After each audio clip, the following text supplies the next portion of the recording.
คนเฮานี่นะเก่งสลาดเนาะและคนเฮานี่นะมักจะเสื่อในสิ่งที่ตาเห็นแล้วก็จับต้องบ่ายได้ถ้าอันใดที่บ่เห็นกับตาเนาะ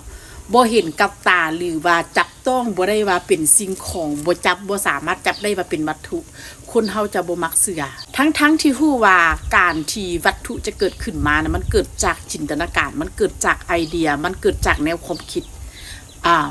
แต่คนเฮานี่มักจะบอกว่าบ่ต้องไปเสื่อดอกเนาะปล่อยให้มันเฮ็ดได้กันไหมบ่เห็นสิเฮ็ดได้เนาะบ่ต้องฝันลมๆแรงๆเนาะคำที่ว่าฝันลมๆแรงๆนี่เด้อมันมีพลังแห่งเนาะมันอาจจะเบิ่งธรรมดาสำหรับคนที่บ่เชื่อในจินตนาการของตัวเองให้เข้าใจว่าก่อนที่มันจะมีครีมอาบน้ำตัวนี้ขึ้นมามันเกิดจากอย่างมันเกิดจากไอเดียของคน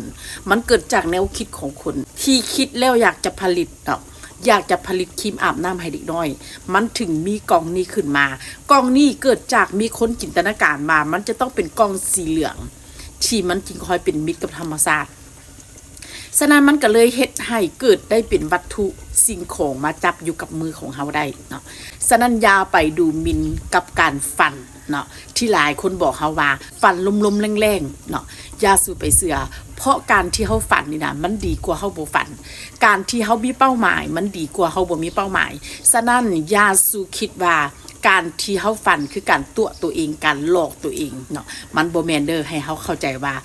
ทุกวัตถุสิ่งของทุกสิ่งทุกอย่างอยู่ในโลกบัดนี้มันเกิดจากแนวคิดของคนมันเกิดจากไอเดียของคนฉะนั้นมื้อนี้เฮามีสิทธิ์ที่คิดอยากจะมีเงินเป็นพันล้านอยากจะมีรถสัก10 คันอยากจะมีเฮือนสัก20 หลังเฮาก็สามารถคิดและจินตนาการได้ผู้ใดสิเว้าให้เฮาว่าเป็นบ้าว่ะ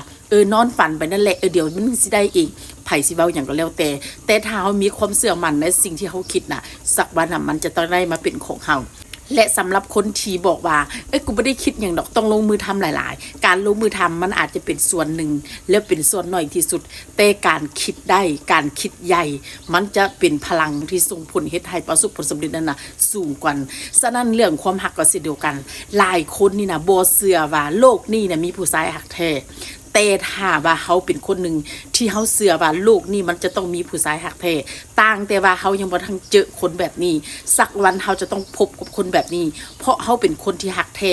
แล้วเดี๋ยวสักวันเฮาเป็นแบบใดเฮาจะดึงดูดได้คนแบบนั้นเข้ามาในชีวิตของเฮาและสักวันเฮาก็จะได้คนที่รักแท้คนที่จริงใจคนที่บ่ทำลายความรู้สึกของเฮาเข้ามาในชีวิตของเฮาเมื่อมันย่างเข้ามาในชีวิตของเฮาบัดนั้นชีวิตของเฮามันจะสมบูรณ์แบบแล้วอีกทั้งข้างมันจะบอกว่าเจ้านี่โชคดีเนาะได้ผัวดีได้แฟนดีได้